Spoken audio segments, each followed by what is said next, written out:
शिमला के तह बाजारियों ने महापौर सुरेंद्र चौहान से मुलाकात कर अपनी समस्याएं सामने रखी। बैठक के बाद मीडिया से बातचीत करते हुए तह बाजारी ने भावुक बयान देते हुए कहा कि यह किसी एक व्यक्ति की रोटी का सवाल नहीं है, बल्कि हजारों लोगों की जिंदगी इससे जुड़ी है।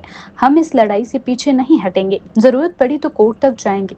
तह बाजारियों की सबसे बड़ी शिकायत यह है कि नगर निगम उन्हें ऐसी जगहों पर बैठा रहा है जहां कोई ग्राहक नहीं पहुंचता। उन्होंने बताया कि जहां हमें हटाकर बैठाया जा रहा है वह क्षेत्र लगभग सुनसान है। उन्होंने बताया कि वहां कोई भी खरीदारी करने के लिए नहीं पहुंचता है। ऐसे में हमारा रोजगार पूरी तरह ठप हो चुका है।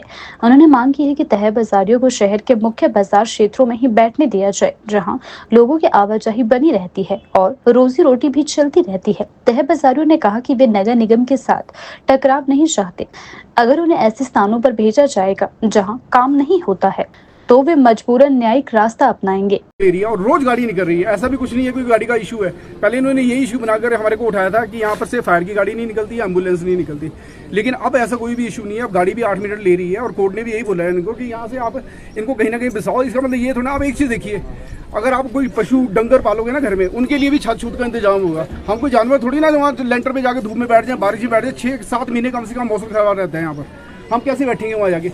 अच्छा, दूसरा ये बोल रहे हैं कि जी जो अपना सामान है वो सुबह ले आओ और शाम को अपने साथ ले जाओ। कोई संजौली से आ रहा है भाई साहब, कोई ढली से आ रहा है, 200, 300, 400 रुपये मजदूरी लग जाएगी। पहली बात तो काम भी तो नहीं चलेगा। ये हम कोर्ट में जाएंगे जी, हम इनको छोड़ेंगे थोड़ा, हम कोर्ट में जाएंगे और सुप्रीम कोर्ट में जाएंगे, क्योंकि हमारा राइट बनता है, हमारा ये हक है, हमारा हक ये दे दें। हमने इनको पहले ही बोला था जी, जो जीविका भवन की दुकानें हैं, ये जो हमारे बच्चे को जो तय बाजारी है इनको दे दो, लेकिन इन्होंने हमारे को देने की बजाय वो दुकानें ऑक्शन करी और बड़े बड़े लालों और दुकानदारों को दे दी, जबकि वो हमारी दुकानों में हमारी सेवा की। हम तो जी कम से कम जो हमारे फादर वगैरह बैठते थे उनको भी 60-65 साल हो गए, आजादी के टाइम से बैठ रहे हैं। और मैं खुद, मेरी उम्र 52 ईयर हो गई है, तो मैं 40 साल से खुद भी सड़क पे बैठा हूँ। हमारी कुल संख्या तो जो लोग पूरे तय बाजारी है ऑल शिमला में है जो 1000 कुछ है, लेकिन जो लोअर बाजार की है वो तकरीबन 90-80 लोग हैं जो बैठ रहे हैं, 85-86 लोग। हमारी मांग यही है जी कि हमारे को या तो कोई बढ़िया स्थान दिया जाए, नहीं तो इन्होंने यहीं पे चिन्हित करे थे हमारे स्थान, वेंडिंग जोन बनाए थे, हमारे को वहीं के वहीं बैठाया जाए, क्योंकि इन्होंने पहले भी वहाँ लाइनें लगाई थी और इनको पता नहीं किसका फोन आता है, ये एकदम ये उस पर पलट के। इसमें ये भी हो सकता है कि इनकी कोई मिली भगत है किसी के साथ। और मैं ये भी कहना चाहता हूँ कि जो बड़े बड़े लाले हैं ये इनके साथ मिले हुए, ये चाहते कि पूरा लोअर बाजार खाली हो जाए, यहाँ से सिर्फ यहाँ पर दुकानदारों को राज हो, बाकी कोई तड़ी फरोश वाला यहाँ ना बैठे। आपकी समस्या ने हमारे को शासन दिया है कि जो तय बाजारी है इनको लोअर बाजार में देखते हैं कहाँ बैठाना है कहाँ नहीं, क्योंकि लोअर बाजार जो मेन मार्केट है लोअर बाजार की, उसको इन्होंने नो वेंडिंग जोन बना दिया है, जिसके लिए हम मांग कर रहे हैं कि वो नो वेंडिंग जोन नहीं होना चाहिए। 70-80 साल से हम लोग वहाँ बैठे हैं, उसके बावजूद ये नो वेंडिंग जोन बनाने जा रहे हैं, जो गलत है। हमारी ये मांग है कि इसको नो वेंडिंग जोन ना बनाया जाए, जैसे लोग बैठे हैं उसी में उसको कामकाज करना दिया जाए। मगर ये लोग जो नहीं मान रहे हैं, ये लाइनें वगैरह लगाई इन्होंने, पहले सेलेक्ट किया फिर बाद में लाइनें मिटा दी, ये बार बार जो है ना हमारे को खज्जल कर रहे हैं। हमारी सरकार से भी ये मांग है कि हमारे को रोजी रोटी कमानी है, ये हमारे को मार रोड से उठाकर काट रोड पे बिठा देंगे तो वहाँ हम क्या करें। अभी लोअर बाजार से हमारे को जीविका भवन के लेंटर पे बिठाने ले जा रहे हैं, जहाँ पे ना कोई पब्लिक फेस है, ना कोई लोग आते हैं, वहाँ सिर्फ जंगली जानवर या शराबी लोग होते हैं वहाँ पर, और वहाँ पर जाकर सैकड़ों आदमी बैठ जाएंगे तो वहाँ तो भूखे मर जाएंगे।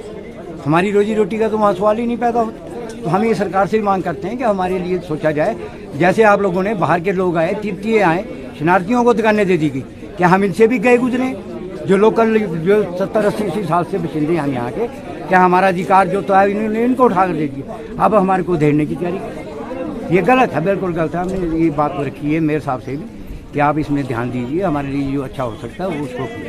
मेयर साहब ने आश्वासन दिया कि मैं देखता हूँ, आप लेटर वगैरह दो, कागज वगैरह दो, लिख कर हम देखते हैं, अब देंगे इनको, हम लेटर देते हैं, देखते हैं उसके बाद क्या करते हैं, देंगे जहाँ हम बैठे, हम आगे पीछे कहीं नहीं जाएंगे, क्योंकि हमारी रोजी रोटी वहीं से चलती है।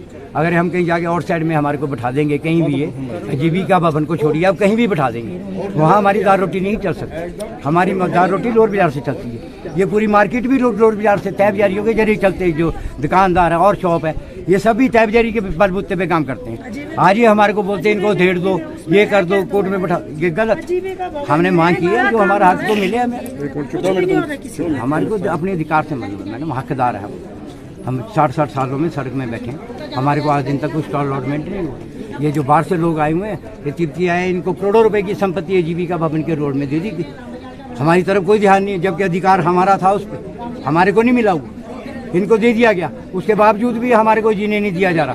तो हम तो सरकार से भी यही मांग करते हैं कि सरकार भी इसकी तरफ ध्यान दे।